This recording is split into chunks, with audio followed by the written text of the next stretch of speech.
Assalamualaikum warahmatullahi wabarakatuh, Ibu Aini. Waalaikumsalam Ya, warahmatullahi wabarakatuh. Ibu Aini terima kasih. Dimat Al-Badrawi. Halo? Terima kasih atas waktunya, Bu. Sudah menyempatkan untuk bincang-bincang bersama Infolab Med Talks.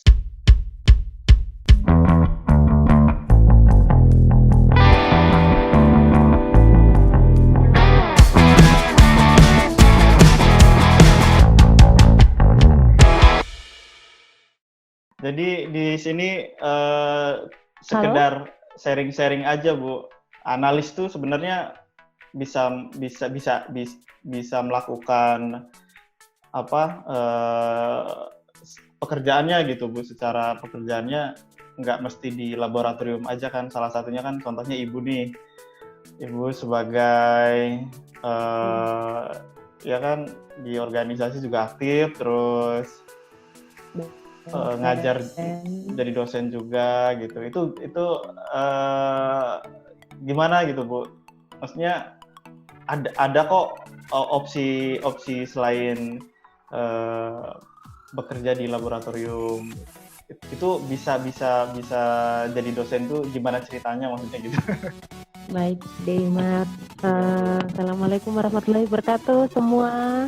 Saya ini dari Politeknik Medika Farma Husada Mataram. Saya dosen prodi TLM. Politeknik Medika Farma Husada Mataram. Di Mataram. Jadi tidak hanya ada banyak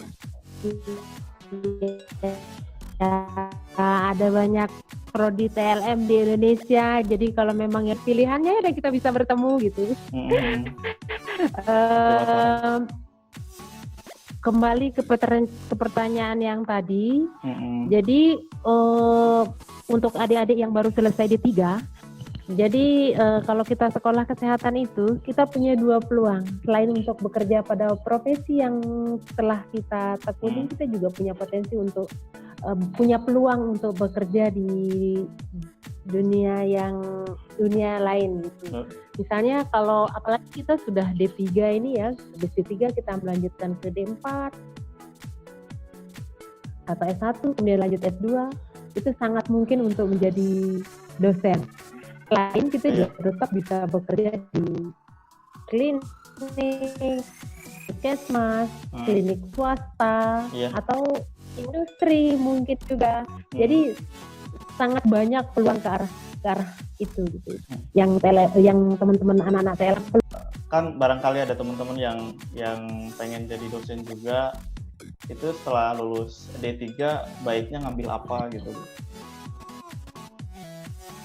Mungkin yang paling baik ya yang linier ya. Jadi misalnya habis D3 lanjut D4. Kalau sekarang kan sudah ada TLM. Yang S2 yang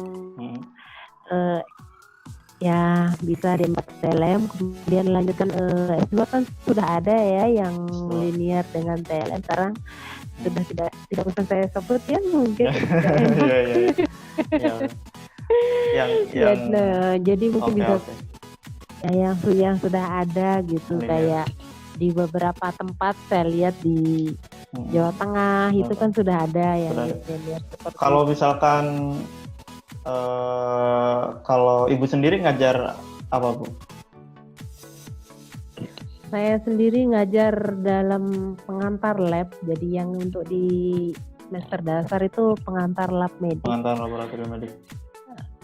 Ya, pengantar lab medik. Kemudian ada bertim juga mengajar mata kuliah hematologi. Di semester atasnya, ya. Oke. Ini barangkali teman-teman yang ada di daerah mana, Bu? Nusa Tenggara Barat ya, Bu ya? Tenggara Barat, Mataram ya. Di Mataram, iya. Nanti bisa tanya-tanya ke Ibu Aini tentang kampusnya. Siap. Baik. Ini ngajar di satu kampus aja, Bu? Ya, ngajar di satu kampus saja. Karena ngajar di MFH saja. MFH saja, oke. Ini luar biasa. Mudah-mudahan teman-teman ATLM bisa banyak belajar dari Ibu ya, Bu ya. Aduh, saya belum ada apa-apanya Mas Imat. Cuman satu kata mungkin ya sebelum masuk pertanyaan berikutnya, bagi saya belajar dan mengajar itu menyenangkan, sangat menyenangkan. Oh gitu. Jadi jadi profesi saya menyukai pekerjaan ini, profesi ini saya menyukai mungkin. Oke. Tidak untuk menyemati, memang serius saya suka. Ya kan ada yang punya jiwa mengajar ada ya Bu ya. Ada yang malu tampil di depan umum banyak gitu kan. Ya itu kan gitu. kayak saya ya udahlah di lab aja gitu. Kalau untuk ngajar-ngajar kan pilihan kalau diminta aja.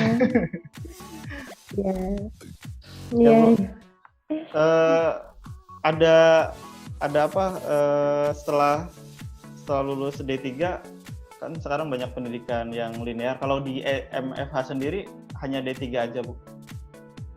Ya, kalau di kampus kami memang hanya D3, tetapi tidak hanya D3 TLM, ada D3 rekam medik, ada D3 farmasi, 3 prodi ada di tempat ini. Oh, 3 jadi prodi. Mungkin ya 3 prodi. Jadi lulusan itu hampir bisa dikatakan langsung terserap ya, kalau yang kita lihat. Artinya peluang banyak dibutuhkan ya Bu ya. Sekolah kesehatan sangat punya peluang untuk mengabdi istilahnya. Jadi kita bercita-cita itu membantu untuk orang banyak, nanti rezeki itu akan sendirinya akan mengikuti. Begitu menurut saya. Benar Ibu, luar biasa. Ibu aktif juga di organisasi. Cerita sedikit tentang kesibukan selain mengajar. Barangkali buka usaha apa gitu Bu? Kan teman-teman sebelumnya banyak yang buka usaha. Kalau Ibu selain buka usaha, punya usaha enggak gitu, atau sendiri lain? Oh gitu. Kalau tentang usaha, saya belum punya usaha ya, Deimat ya. Jadi masih fokus ya mengajar. Pengajian dalam mengajar itu ada 3 yang harus kami penuhi selaku dosen. Salah satu kewajiban kalau sebagai ATLM kita juga sering webinar ya sekarang ya, sering ketemu juga kan, webinar.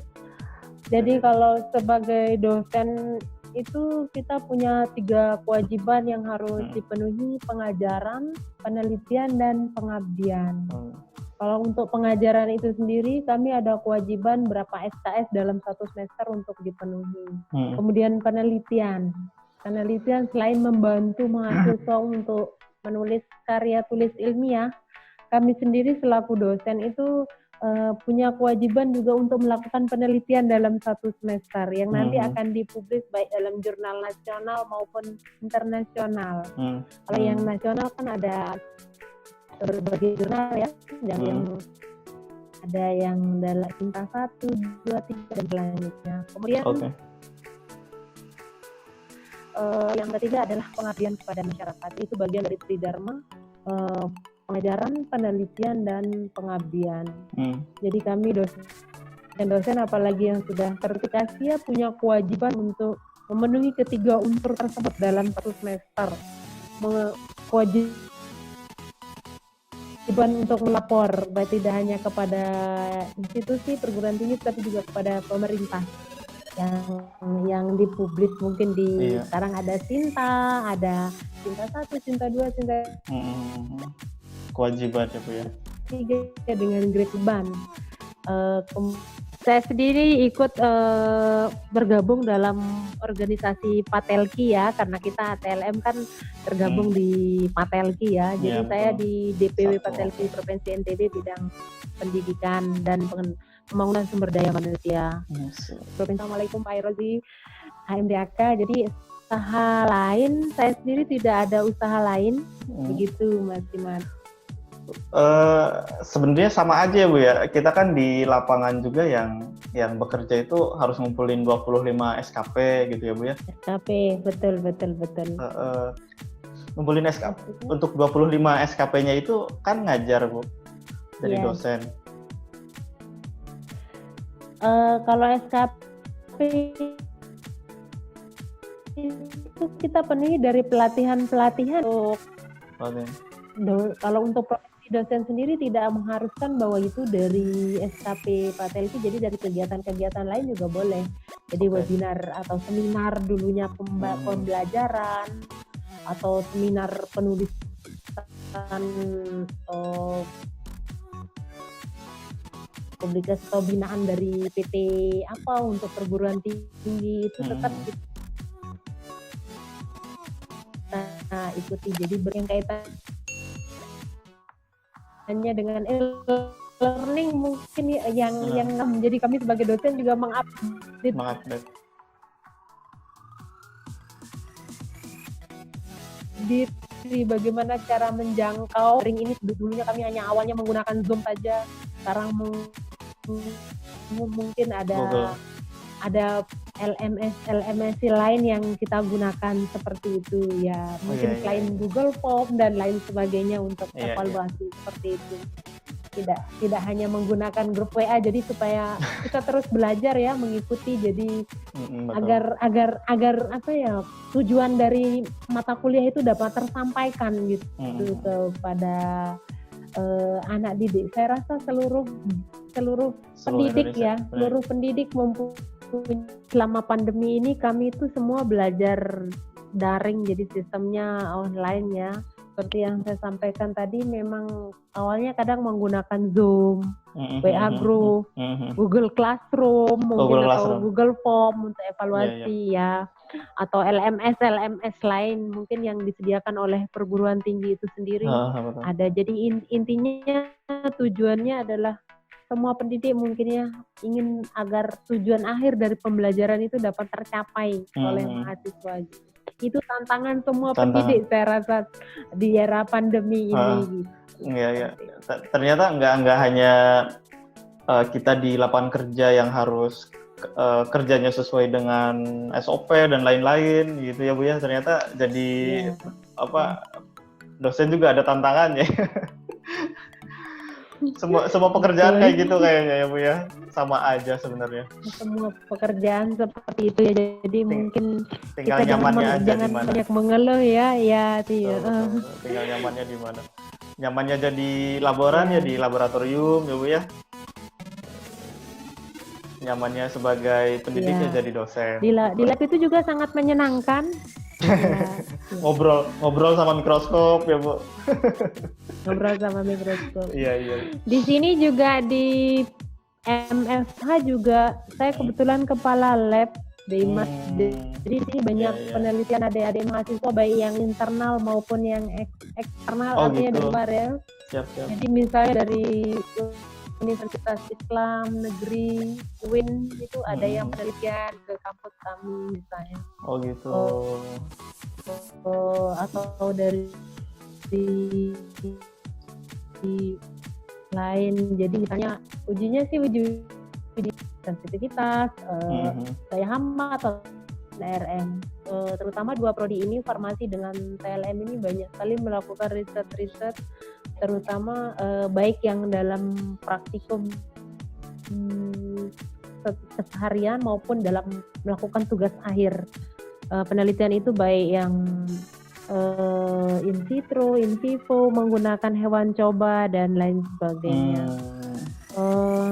Selain itu ada dari beberapa perguruan tinggi lain yang memang melakukan, kami memberikan pelayanan juga untuk lab luar, di luar mahasiswa kami. Saya dari Universitas Islam itu ada Islam Negeri Mataram, ada yang mahasiswanya yang melakukan penelitian itu dapat dilakukan di tempat kami seperti itu. Jadi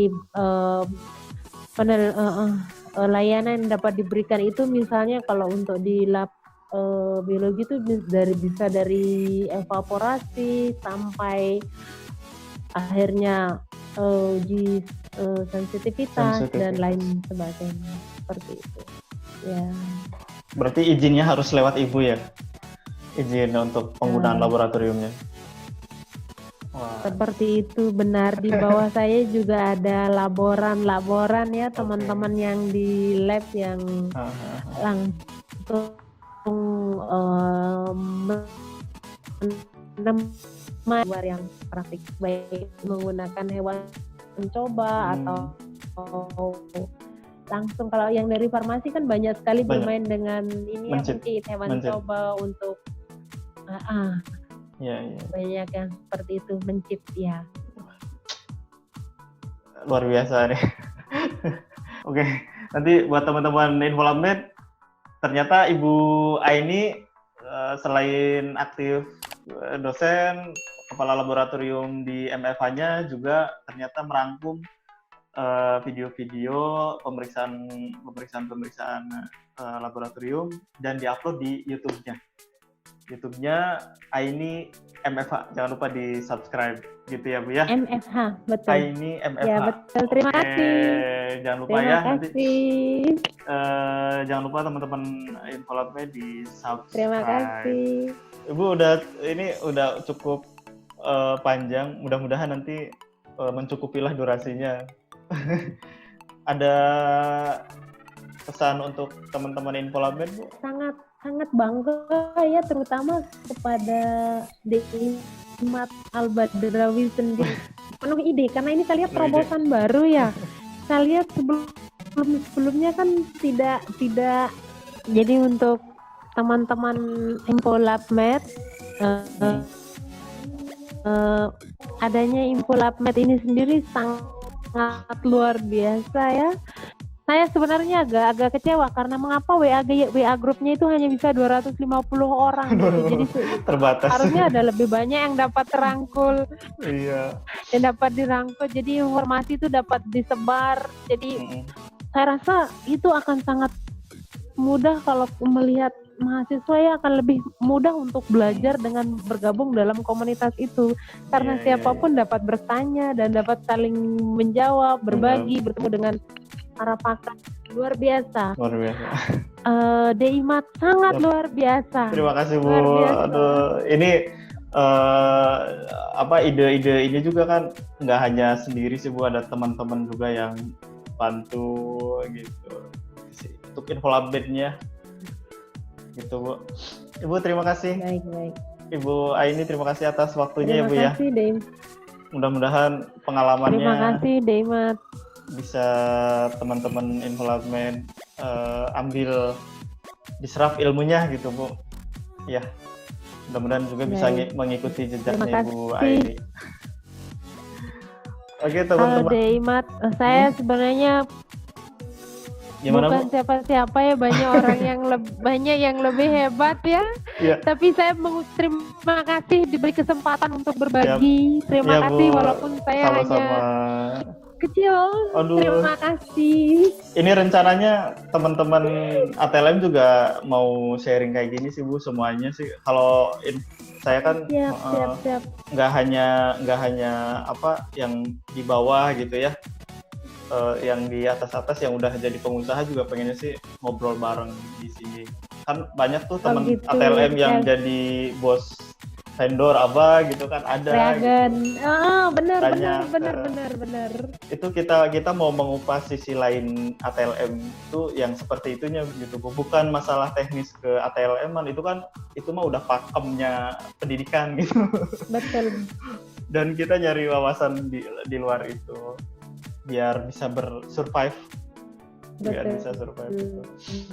Iya, baik. Siap. Ibu Aini terima kasih waktunya. Iya, Deimat, terima kasih. Selamat menjalankan aktivitasnya buat teman-teman Infolabmed. Terima kasih, Deimat. Ya, sekian obrolan bersama Ibu Aini. Terima kasih. Assalamualaikum warahmatullahi wabarakatuh. Waalaikumsalam warahmatullahi wabarakatuh, Deimat.